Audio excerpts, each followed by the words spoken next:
Hello, this is the trade site Forex market preview and international economic data roadmap for the week beginning Sunday, the 1st of April, 2018. We have finished the first quarter of the year, ending Friday the 6th.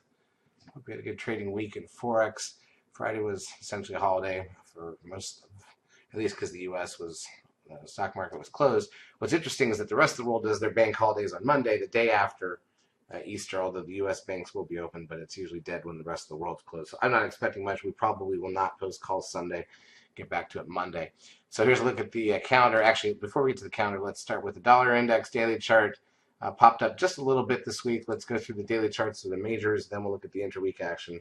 So the euro dollar slips a bit, the pound dollar down as well, though again Friday was flat. Euro yen doesn't do much. Aussie dollar pretty dead flat. Pound yen not much there. The pound Swiss, and the New Zealand dollar. It was basically a really flat week. There really wasn't that much going on. Intra-week, 30-minute candles on the euro dollar, just under 200 pips of range, which is not great.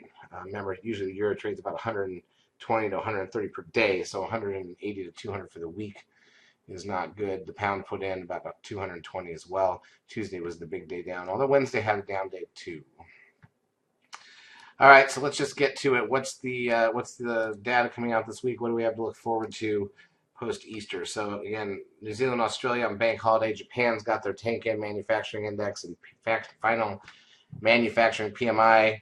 China's Caixin manufacturing PMI, and then you go to bank holiday out of Switzerland, Europe, most of Europe, France, Germany, Italy, and the UK all on holiday on Monday. So that's going to keep the Forex market pretty dead, even though the U.S. and Canada are open on Monday. We've got the manufacturing PMI numbers out of Canada at 9:30 a.m. on Monday, and then the same out of the U.S. Construction spending here. Business confidence out of New Zealand at 6 p.m. Monday night. AIG manufacturing index out of Australia. We've got the monetary base number out of Japan at 7:50 p.m. Monday night. 10-year bond auction out of Japan. Australia does their rate announcement, the Bank of Australia. German retail sales, commodity prices out of Australia, Spanish unemployment change, Swiss retail sales, and then the manufacturing PMI number out of Spain, Switzerland, Italy, France, Germany. They're all like 5-10 minutes apart. Then the UK one, broad European sector. U.S. has its IBD tip economic optimism number Tuesday morning. Total vehicle sales at some point during the day, usually late in the day. A couple of Fed members speaking.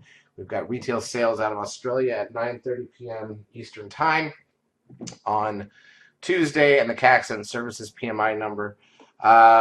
Europe's got, going into Wednesday, Italian monthly unemployment rate, construction PMI out of the UK, CPI out of Europe, along with their unemployment rate at 5 a.m. Eastern Time on Wednesday. We've got the ADP non-farm employment change number here in the U.S. Wednesday, and then final services PMI, ISM non-manufacturing PMI, factory orders here in the U.S., crude oil inventories, that's the weekly number. Australia's got their AIG services index number, and then China's on bank holiday going into Thursday. Trade balance out of Australia.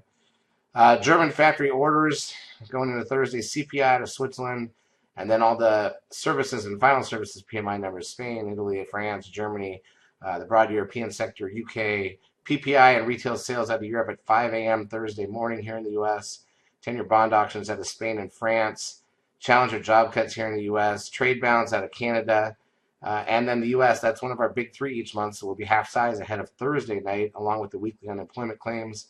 Natty gas at 10:30 a.m. here, household spending out of Japan, bank holiday again for China going into Friday, leading indicators out of Japan for Friday, German industrial production, French trade balance, retail PMI out of Europe, housing equity withdrawal, that's a new one out of the UK, and then the unemployment rate. So two in a row. Got trade balance on Thursday and unemployment on Friday, two of the big three here in the U.S. each month.